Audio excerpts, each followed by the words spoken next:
Hi, my name is Aya. You're watching Aya Reads, and I'm here to tell you which books you should read during fall. So, I have done a video talking about the books I'm planning on reading this fall. So, if you're interested in that, definitely check that out. Also, I did this video a year ago. So, in this video, I'm going to talk about all new books. But if you've watched this video and you're interested in more of my recommendations, definitely check out my previous fall recommendations. So with that out of the way, let's get started. I have 3 dark romances to share with you, 6 paranormal romances, and 1 book that is neither dark nor paranormal. Well, technically it's a little bit paranormal, but it doesn't really fit into that category. Starting with the dark romances, the first one I really want to recommend is the Mind F series by St. Abbey. So this is technically 5 different books in one series, but since they're all novellas, it's really one big book. It's a mix between a romance or dark romance and a thriller. Basically, you follow this serial killer named Lana who something happened in her past and now she set out for revenge. She's getting her revenge by brutally torturing and killing these men. She falls in love with an FBI agent named Logan, and he's the FBI agent on her case. And these books are compulsively readable. Once you read the first 2, you cannot go back, honestly. So I read the first one beginning of the year, and I could hold off, but then once I read the second book, I could not be stopped. All I wanted to do is read this series, and all I was thinking about, dreaming about, was this series. Usually, I don't really talk about the books I'm reading to my colleagues or people who have not really asked for my recommendations, but with this series I could not withhold myself from talking about it. I just loved it so much. I am still very surprised why this has not been turned into a TV show yet. In my opinion, it is perfect to read during the fall time because of the whole mystery aspect to it, as well, because at the beginning of the novellas you do not know what happened to her. I mean, obviously you can infer, but every single book you're getting more details as to what happened to her. Also, it is very thrilling because she's falling in love with this FBI agent, but in the meantime, he is on her case and he's getting closer and closer to figuring out the truth. Also, there are other serial killers killing, so I don't know how many times I've said that, but also there's other criminals doing things that also are wreaking havoc. So I really love this. It is very popular for a reason. And yeah, it is one of my favorite books I read this year. Another one I would really highly recommend, I would recommend this entire series, is The Legacy of the Gods. Obviously starting with God of Malice. I do feel like it's very fall-esque because it is a university setting. It follows these secret clubs. It is kind of like dark academia in a way. And it's very dark, especially the first 4 books. Well, they're all very dark for different reasons. Especially the first 5 are very dark romance, but the 6th one is also in a completely different way dark, in my opinion. And you start off this book with Killian and Glyndon, and they're part of 2 different colleges that are kind of competing. Killian is a psychopath. He doesn't really feel anything. This book very much reminds me of Untouchable by Sam Mariano. So if you really love that book, I think you're gonna love this one as well. It is very fucked up though. So if you're not comfortable with dark romance, and I would say skip, especially this one. The other 2, I think you might be able to handle, but this one definitely steer clear. But basically, Glyndon's friend died, and now she's contemplating life and a little bit her own life on top of this mountain. And then Killian stumbles upon her and she slips and almost falls, and he grabs her and he tells her he could do 2 things. One, he could let her go and then obviously she'll die, but he'll have a beautiful masterpiece of a picture. Or he can pull her up and then she can thank him by going down on him. So, psychopath, I told you. So she goes for option B and does that, and then he becomes obsessed with her and he starts stalking her, he starts following her around. Eventually she's entangled in his web and really cannot get out of it. I really love this series. This one is one of my favorites, but it's definitely not my favorite. My favorite is God of Fury, which is the 5th one, but another one of my favorite is God of Wrath, which is the 3rd book.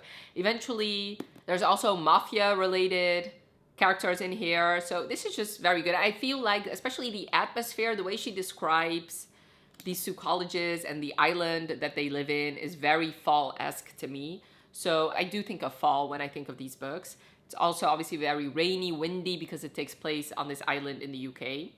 So yeah, I really love this series. But like I said, if you haven't read a whole lot of dark romance, I would say definitely don't start with this one, because this is definitely very, very dark, like on the extreme side of dark. But you can definitely binge this series because the 6th and final book recently came out. A dark / historical romance is The Highwayman by Kerrigan Burns. So I usually think of fall in dark romances, but also historical romances. So this is the perfect mix for me. This is one of my favorite books I read this year, and you follow Farah. And Farah, when she was little, she fell in love with this boy named Dugan, and Dugan was sent to prison for saving her. But while saving her, he ended up killing somebody. So he gets sent to prison, and then he ends up dying in prison. And because of that, she's been living as his widow for the last 10 years. She's working for Scotland Yard. And then one day, this notorious criminal named Dorian Blackwell, the Black Heart of Benmore, shows up at the police station. And he ends up kidnapping her to his estate. And this is kind of like Beauty and the Beast-esque, because he wears he's scarred, he wears this eye patch, but the people that work for him really start taking a liking to her, and they start taking her side over his, because what he wants to do is, he used to be in prison with Dugan, and he wants to get revenge for Dugan. And because of that, he needs to get married to her. And she agrees because of the revenge plot. She just doesn't want it to be a marriage in name only. If she's going to get married, then she wants to have all the things. But his problem is, since he was also a child in prison, he has experienced every horrible thing that you can imagine a child enduring in prison. And because of that, he cannot stand the touch of human skin. So that is basically where the dark romance comes in. Obviously, it's dark because he kidnaps her and she's kind of held prisoner, but also because their sex is pretty dark. She has to be restrained while they're having sex. And it's them falling in love, and I really, really love it. And like I said, just historical romances in general make me think of fall and winter, and also dark romances definitely make me think of fall. So this is the perfect combination in my opinion. If you have not read historical romance but you love dark romance, I would say definitely read this one, and the other way around. If you've never read a dark romance but you do love historical romances, read this one, because I think if you like this one, you can read a little bit more of like the other genre. Moving on to the paranormal romances. The first one is very much an entry-level paranormal romance, and it's Bride by Ali Hazelwood. Obviously, Ali Hazelwood is famous for her STEM romances. This year, she published a paranormal romance. It is a werewolf vampire romance. Misery is a vampire, and in this world, there's humans, there's werewolves, and there's vampires, and all three know about the other ones. To keep the peace, the humans send a human child to vampire territory every 10 months, and the vampires send a vampire child into human territory for 10 years, sorry, not 10 months, 10 years. Misery was such a collateral, that's what they call them. And because of that, she's never really fit into the human world and also not in the vampire world. And then her father asks her, or demands, that she gets into this arranged marriage with a werewolf. And she at first refuses. She feels like she has done her duty and she doesn't want to do that. But then her best friend / sister, a human, gets kidnapped, and she thinks the werewolves, and especially the werewolf alpha, have something to do with it. And lo and behold, the guy that her father wants her to marry is the werewolf alpha. So she agrees, and he is acting weird around her. She thinks that he's disgusted by her smell, but eventually she lives with his pack, and she discovers that everything she's been told about the werewolves is a complete lie, and she falls in love with the pack and the werewolf. And obviously he's not acting weird, he's smelling his fated mate, so it's their romance. So yeah, obviously Ali Hazelwood is a traditionally published author. There is nodding in here, which doesn't happen in every paranormal book, but I do feel like this is a good entry, because especially the female character, she is very reminiscent of a lot of Ali's heroine. So if you really love Ali Hazelwood, I do think this is a good way to see if paranormal romance is gonna be your thing. I really love it,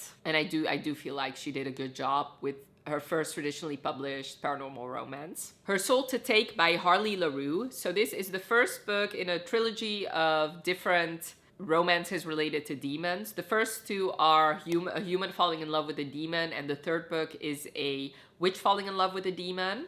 And they all take place around the same time. So technically you can read whichever one you want, but I would recommend reading them in publication order, so starting with Her Soul to Take. So this book, you follow Leon and Ray returns to the town that her family was from, but they moved years ago, and she befriends this girl and basically her brother, and then she meets this mysterious guy named Leon. Basically, this town has a very big cult, and they worship this god, and this god wants 3 human sacrifices of founders of the town, and Ray is one of them, and this family, their father is basically the leader of this cult. So basically, they befriended her so that they can use her as a sacrifice, and Leon is tied to this family because of this kind of deal or something. So he's actually tasked to help in that sacrifice, but they end up falling in love. This is very sexy because it's Harley LaRue. She is definitely very much one of my favorite erotic romance authors.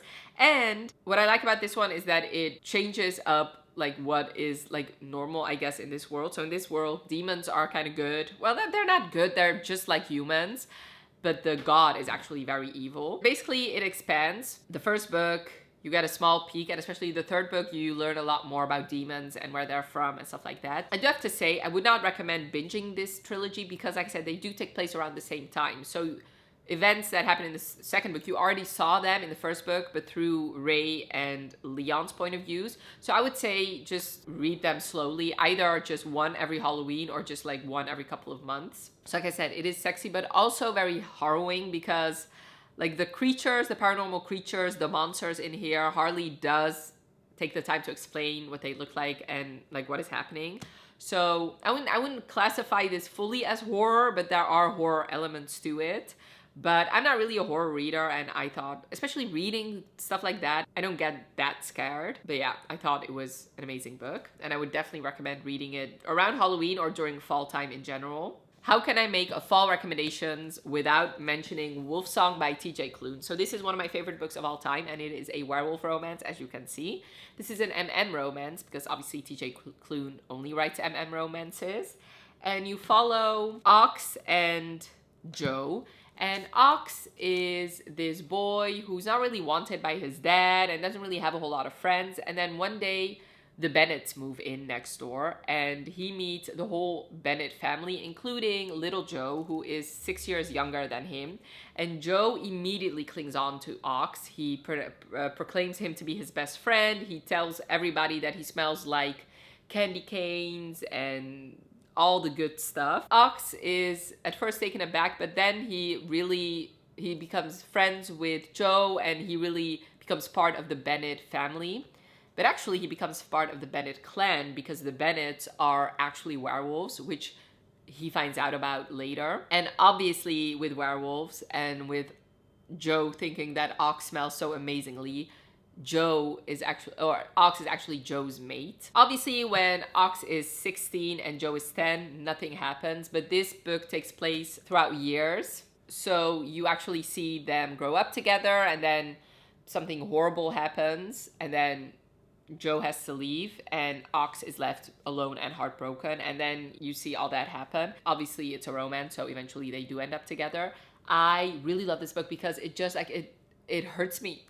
Like, it is very sad. I don't know, it's like the perfect combination of heartwarming, sad, sexy, beautiful. Like, it is the perfect book in my opinion. I really love TJ's writing style in this. I like the way he writes the pack and how they think about each other and how someone can transform into a werewolf that is not really traditional. I love each and every one of these characters. And this is actually the first book in a series. Most of the characters we read about in here do get their own romance. I just really love it. What can I say? I've already reread it, and the second time was just as good as the first. And it's just beautiful in my opinion. Obviously, I really love werewolf romances, but even if you're not, like if werewolves are not even your favorite paranormal creature, I would say definitely read it because I do think you're gonna love it. And it is definitely perfect to read during fall because that is when I read it the first time. And the ambiance, the fact that they're running around around in the woods all the time. Obviously, it's werewolves. Any paranormal related book always reminds me of fall. So yeah, I would highly recommend this one. And if you love this one, there's 3 other books to read. Next, I want to recommend a whole entire series, and it's the Immortals After Dark series by Kresley Cole. So basically, each and every book, you follow different fated mate pairing and all paranormal creatures. So the first book, you follow a werewolf and a half vampire.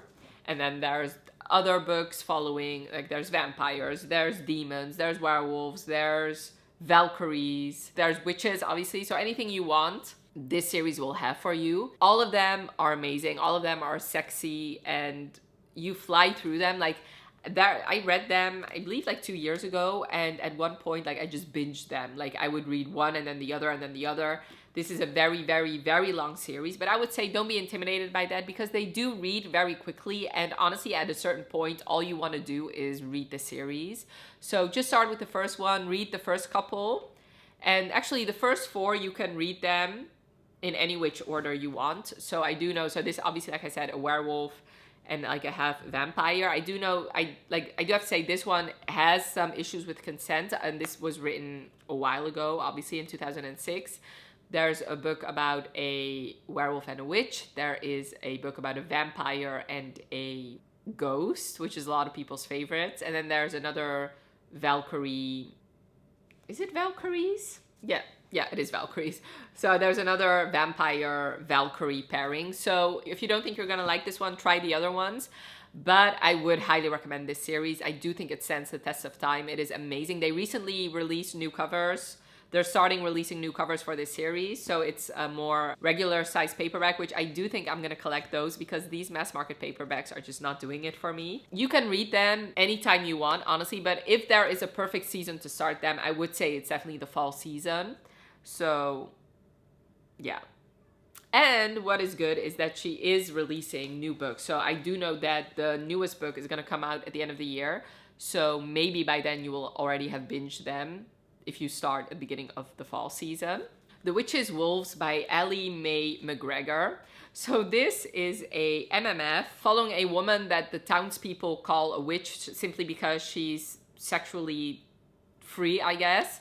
She stumbles into the woods, and there she meets not 1 but 2 werewolves who want to mate with her. So, and the werewolves are already a couple, so it's definitely MMF. It is short, hot, and to the point. It's like a little bit over 50 pages. You fly through it. You can read it during Halloween, but honestly I felt it was definitely more fallish than Halloween, because it takes place during the woods. It's a Little Red Riding retelling. There's werewolves there, and yeah, it's just hot. What can I say? And the last one in the paranormal category is A Lady of Rooksgrave Manor. So this is another first book in a series. So if you really like this one, there are 2 other books that follow White Shoes romances, because this series is all White Shoes romances. And this is also like a historical romance. Basically, you follow this girl who stumbles upon this doctor who performs like sexual favors to heal women, which was a thing back then. So since he realizes that she likes sex very much, and while they actually have sex, he transforms into a monster, and she seems to like that. So he tells her there's a place that she might like, which is basically a brothel for monsters. So all these girls live there, and they have sex with 1 or multiple paranormal creatures. So Esther goes there, and there she has her own harem of men. So there is a vampire, there's this Dr. Jekyll, Mr. Hyde character that I already talked about. There's an invisible man, there is like all kinds of things. There's a through line of a villain in all the books. And this is just hot, like what can I say? Like it's like, obviously it's White Shoes. She has a lot of sex in this book. And the second book I also really love. The third one I didn't, however, but I did really love the first 2, but the first one is definitely my favorite. And I do think I read it during the fall season, so I think that's why I associate it with fall. But since I already talked about in the beginning, it is a historical setting, so that I always tend to read those, or want to read those during the colder months. I do feel like this is a good thing to read during that time. Also, it's paranormal, obviously, also very fall coded, and it has a vampire, which is also very fallish to me. And last but most certainly not least is Divine Rival. So this is the complete opposite of A Lady of Rooksgrave Manor, since it's a young adult. They barely have any sex in here. So this, I don't know, historical romances or historical fiction and anything related to war is also something I tend to read during the fall, winter time. So that's why I definitely associate this one with this time. This is a very popular book. I'm sure a lot of people already know what this is, but you follow Iris and Roman, and they both work at this newspaper and they are rivals. But in this world, it's basically a mix between a historical fiction, a romance, and a fantasy. This is a fantasy world. Basically, it's a World War I, World War II thing, but instead of countries fighting each other, it's gods fighting each other, and they're using humans to fight their wars. And her brother has gone off to war, but she hasn't heard from him, so she decides to become a war correspondent, and she follows her brother to the front. And Roman ends up following her, and it's their romance. This is a duology. It basically, the second book takes place right after the first one. And the first one ends on a big cliffhanger, so I would highly recommend buying both of them so you can binge them.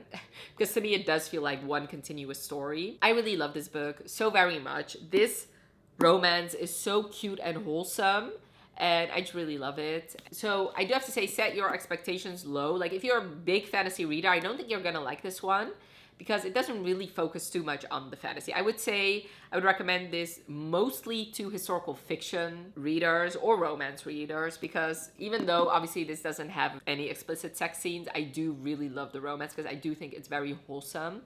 And I do really love this. And I would say fall, winter is the perfect time to read this series. So those were my recommendations for books I think you should read during the fall season. Definitely let me know in the comments below some recommendations that you have that are perfect to read during fall. Like I already said, the things I like to read during fall are paranormal romances, dark romances, historical romances, and I guess historical fiction. And for some reason, at this moment, I am very much craving polyamorous books. So MMF, MFM, FFM, or White Shoes. So if you have any recommendations for those, also leave those in the comments below. And I really hope you enjoyed this video. Definitely let me know by leaving a like if you did. And if you're down there, leave me a leaf emoji. Thank you so much for watching. Have a wonderful rest of your day, and I'll talk to you later. Bye.